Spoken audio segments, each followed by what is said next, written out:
Nagulat ang lahat sa nakita nila isang babaeng nasa loob ng pick-up truck sa may bandang liblib na lugar ng Angeles City. Patay ang babae. Sa investigasyon ng mga pulis, nagtamo ito ng multiple stab wounds sa katawan na parang galing sa isang mahabang kutsilyo. Mayroon itong mga tama sa dibdib, leeg at tagiliran. Namatay ito dahil sa dami ng tama sa kanyang katawan. Idineklara agad ng mga pulis na isa itong karumaldumal na pagpaslang o murder case matapos ang pagsabog ng bulkang Pinatubo. Dekada 90 nung nangyari ang krimeng ito, mga kaibigan. At ang pangunahing karakter sa kwentong ito ay si Lucy Pandaca, 25 taong gulang. Lumaki siya sa Angeles City at ilang taon nang nagtatrabaho bilang kasambahay sa iba't ibang pamilya. Ayon sa nagrekomenda sa kanya, masipag ito, hindi pala absent at marunong makisama. Isa kasi ang pamilya ni Lucy sa naapektuhan ang kabuhayan nung sumabog ang bulkang Pinatubo. Kaya naman 17 years old pa lang siya ay naumpisa na siyang nagtrabaho at naging kasambahay nga. Ayon sa simula ng investigasyon ng mga pulis, yun din ang trabaho o dahilan kung bakit napunta si Lucy sa pamilya ng mga Haperfield. Tunog banyaga ang apelyido, hindi ba mga kaibigan? Ang mga Haperfield kasi ay nakatira malapit sa loob ng Clark Air Base sa Pampanga. At dito nalalabas ang pangalang Leonardo Haperfield, isang Filipino-American na Master Sergeant ng United States Air Force. Isa sa mga sundalong matagal nang naka-assign sa base. Kilala siya ng mga kasamahan bilang tahimik, disiplinado at responsable sa trabaho. Kasama niyang nakatira sa military housing ang kanyang asawang si Julie Haperfield, na isa rin namang miyembro ng United States Air Force. Sa madaling sabi, dito nagkakilala ang mag-asawa dahil sa parehas na field ng kanilang trabaho. At sa kanilang pagsasama ay nagkaroon sila ng isang anak na babae. Ilang taon na silang kasal at maayos ang tingin ng marami sa kanilang pagsasama. Parehong abala ang mag-asawa. Madalas nawala si Leonardo dahil sa kanyang tungkulin sa Air Force. Si Julie naman ay aktibo sa iba't ibang programa ng military community at siya rin ang nag-aasikaso sa halos lahat ng pangangailangan ng kanilang tahanan. Dahil sa dami ng kanilang ginagawa, napag-usapan nilang kumuha ng isang kasambahay na tutulong sa paglilinis ng bahay, paglalaba at pagluluto. At higit sa lahat ay para mabantayan ang kanilang anak na lumalaki na.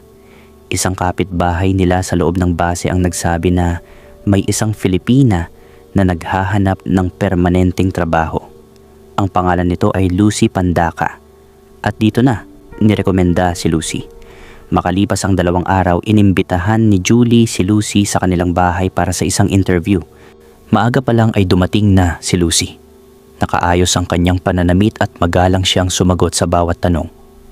Tinanong siya ni Julie tungkol sa dati niyang trabaho, sa kanyang pamilya, at sa dahilan kung bakit naghahanap siya ng bagong mapapasukan. Ipinaliwanag ni Lucy na gusto niyang magkaroon ng mas permanenteng trabaho upang matulungan ang kanyang mga magulang at mga kapatid. Sinabi rin niyang handa siyang manatili sa bahay ng kanyang magiging amo kung kinakailangan. Habang nag-uusap sina Julie at Lucy, dumating si Leonardo mula sa kanyang duty. Binati niya ang dalawa at saglit na nakipagkilala kay Lucy bago siya dumiretso sa loob ng bahay upang magpalit ng uniforme. Hindi na yon gaanong pinansin ni Leonardo. Para sa kanya, isa lamang itong normal na interview ng isang aplikanteng kasambahay. Pagkatapos ng halos 1 oras na pag-uusap, nagpasya si Julie na tanggapin si Lucy. Kinabukasan ay nagsimula na agad ito sa trabaho. Dala ni Lucy ang lahat ng kanyang gamit at mga damit dahil napag-usapan nilang stay-in nga siya sa bahay ng pamilya Haperfield. Yun ang napag-usapan nila ni Julie. Sa loob ng unang mga linggo, walang naging problema. Maaga siyang gumigising upang maghanda ng almusal bago pumasok sa trabaho si Leonardo, kasama ang anak nilang maliit na naghahanda rin para sa pagpasok sa eskwela. Pagkatapos ng araw, nililinis niya ang buong bahay, naglalaba at naghahanda ng hapunan bago pa makauwi ang mag-asawa kasama ang kanilang anak. At dahil mahusay ang kanyang trabaho, mabilis siyang pinagkatiwalaan ni Julie. Hindi nagtagal, binigyan pa siya ng sariling susi ng bahay upang makalabas siya kahit wala ang kanyang mga amo. Habang lumilipas ang mga araw, napansin ni Lucy ang takbo ng buhay ng mag-asawa. Madalas na umaalis si Julie sa umaga upang dumalo sa mga aktibidad ng military community. Si Leonardo naman ay may mga araw na maagang nakakauwi mula sa base depende sa kanyang schedule. At tuwing hapon na lang ay saka niya sinusundo ang kanilang anak sa paaralan.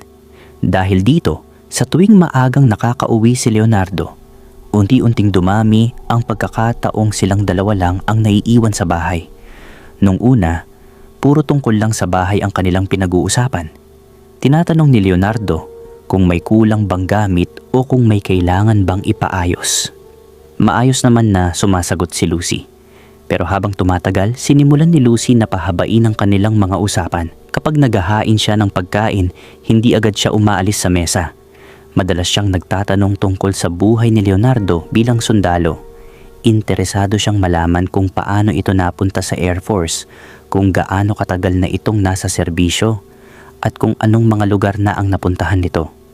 Napansin ni Leonardo na magaan kausap ang kanilang kasambahay. Hindi niya namalayang halos araw-araw na silang nag-uusap ng mas matagal kaysa dati. At minsan ay mga personal na bagay na ang pinag-uusapan nila. At makalipas ang ilang buwan, nagsimula ng magbago ang kilos ni Lucy. Nagpapaganda naman na itong si Lucy. Kung dati ay hinahayaan lang niyang hindi maayos ang kanyang buhok, ngayon ay kuntodo suklay na siya. Mas maingat na siyang mag-ayos ng kanyang sarili bago dumating si Leonardo mula sa duty. Kapag alam niyang pauwi na ito, tinitiyak niyang siya ang magbubukas ng pinto at siya rin ang maghahain ng pagkain. Madalas na rin siyang nagbibigay ng papuri. Sinasabi niyang kahanga-hanga ang pagiging responsable ni Leonardo bilang sundalo. Pinupuri rin niya ang pagiging mabait nito sa kanya at ang paraan ng pakikitungo nito bilang amo. Yung tipong parang yung katulong na ang nanliligaw sa amo, yun nga lang baliktad. Lalaki yung amo na nililigawan. Pero pasimple ang ginawa ni Lucy. Pinili niyang makuha ang tiwala ni Leonardo sa pamamagitan ng araw-araw na pag-uusap, pag-aalaga at pagpapakita ng interes sa bawat detalye ng buhay nito. At habang nangyayari ang lahat ng ito, walang kaalam-alam si Julie.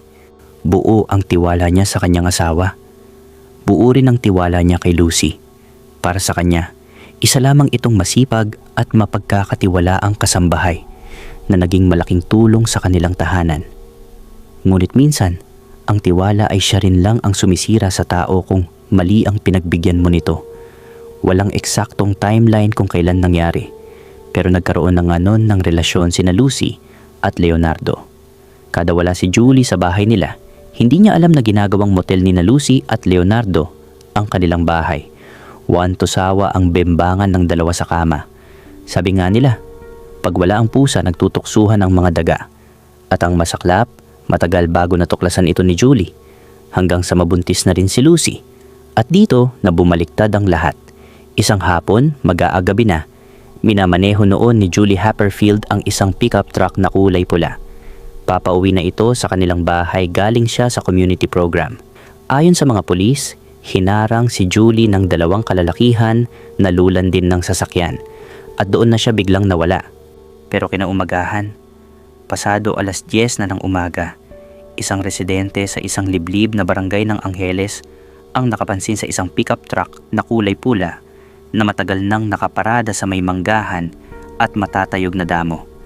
Sa kuryosidad nilapitan yon ng residente. Nung una, ay inakala nilang inabandon ng sasakyan lang yon doon. Pero nang idikit ng lalaki ang mukha niya sa salamin para maaninag kung ano ang nasa loob, doon na siya natakot at nagimbal. Parang taong patay ang nakahandusay sa loob ng pickup truck. Agad niya itong ipinaalam sa mga kabaryo hanggang sa nai-report na nga ito sa mga pulis. Matigas na ang katawan ng tao at nakilala ang patay na babae dahil sa isang ID na nasa wallet pa niya. At siya nga ay si Julie Haperfield, ang asawa ni Leonardo Haperfield.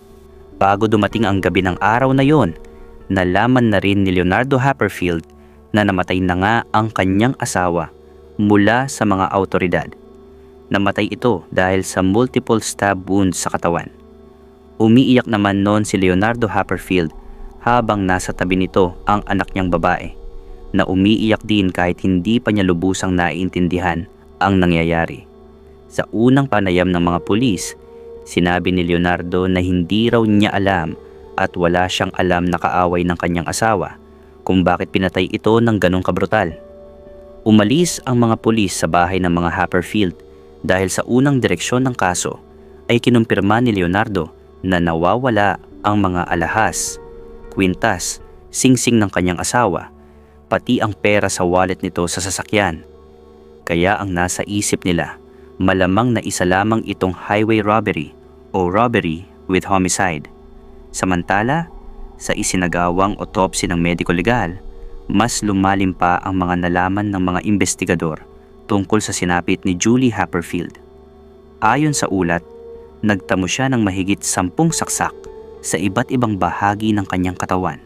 Karamihan sa mga tama ay nasa dibdib, leeg, tiyan at tagiliran. Wala namang nakitang ibang malalaking pinsala tulad ng bali o tama ng baril. Ipinakita nito na ang pangunahing dahilan ng kanyang pagkamatay ay ang sunod-sunod na pananaksak na nagdulot ng matinding pagkawala ng dugo. Napansin din ng medico legal ang ilang sugat sa kanyang mga palad at mga daliri. Ayon sa kanila, ang mga ito ay tinatawag na defensive wounds. Ibig sabihin, malamang na sinubukan ni Julie na ipagtanggol ang kanyang sarili at harangin ang talim ng kutsilyo habang inaatake siya. Tinatayang namatay siya ilang oras bago natagpuan ang kanyang sasakyan kinabukasan. Ang resulta ng autopsy ay hindi masyadong nagbigay ng direksyon kung sino ang pumatay at ano ang motibo ng pagpatay. Ngunit nang ipaalam ng mga pulis ang nangyari sa opisina ng Air Force para sa kanilang protocol sa kaso, naging iba ang takbo ng investigasyon nang makialam na ang Air Force Office of Special Investigations.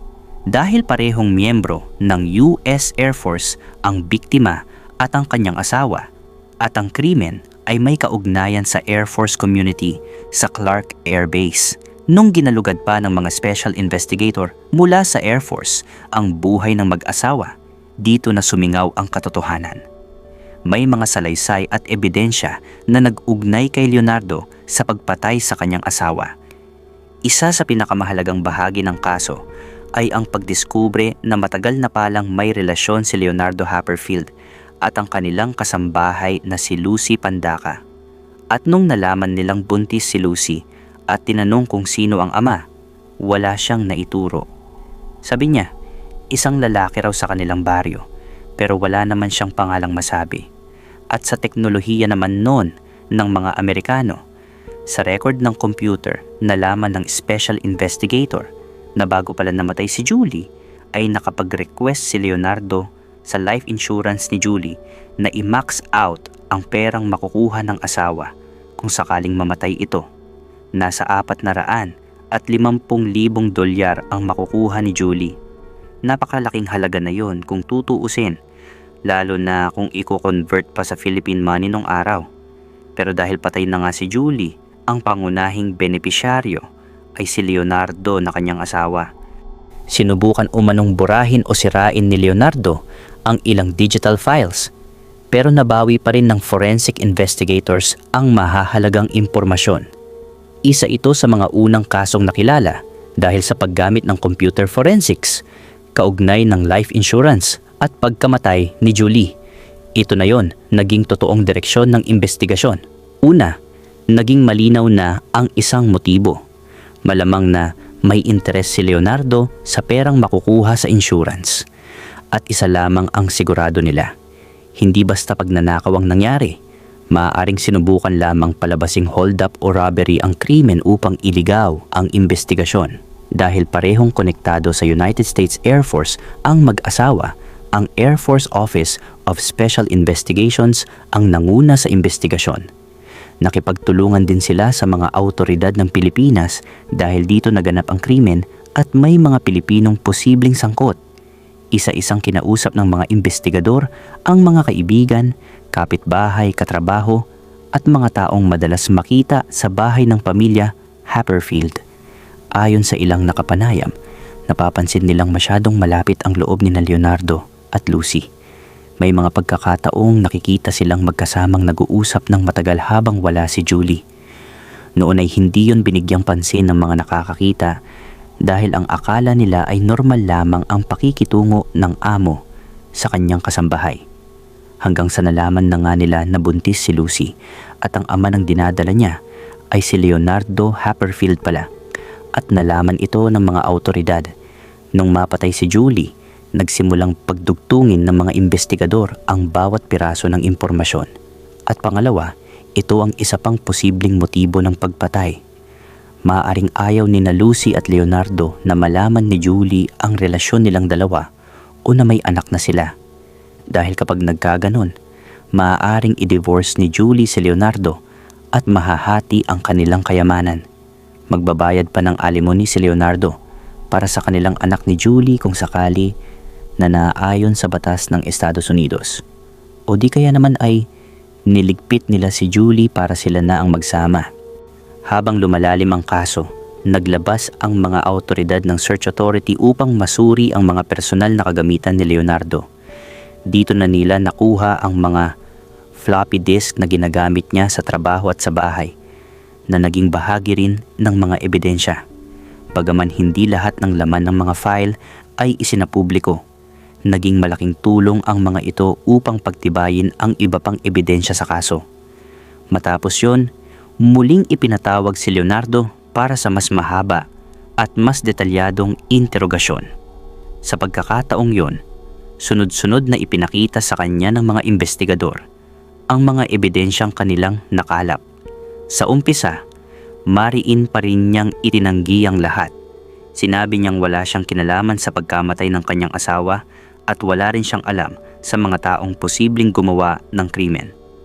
Ngunit matapos ang ilang araw ng masinsinang investigasyon, nagpasya ang AFOSE na arestuhin si Leonardo Haperfield. Isinailalim siya sa kustodiya ng United States Air Force habang inihahanda ang formal na mga kaso laban sa kanya. Kalaunan, dinala ang kaso ni Leonardo sa Military Court ng Estados Unidos o Court Martial, at doon niya inamin na siya ang mastermind sa pagpatay sa kanyang asawa. Kasabwat dito si Lucy Pandaca at ang dalawa pang kamag-anak ni Lucy na parehong lalaki. Sa kabuuan ng nakalap na impormasyon at mga pahayag ng mga akusado, natakot daw si Leonardo na malaman ni Julie ang lahat dahil lumalaki na ang tiyan ni Lucy. Kaya nag-isip siya ng paraan.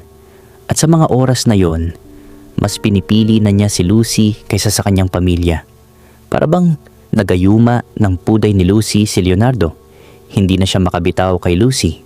Nagtanong pala si Leonardo kay Lucy kung may kilala itong mamamatay tao para ipatumba ang kanyang asawa upang makapagsama na nga sila ng malaya.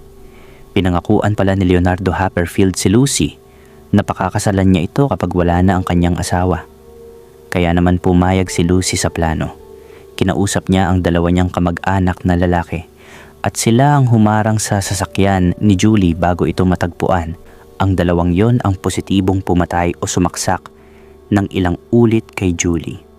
At yung pagkawala ng ilang mamahaling bagay pati pera ay pakana na lang talaga yon para magmukhang highway robbery with homicide.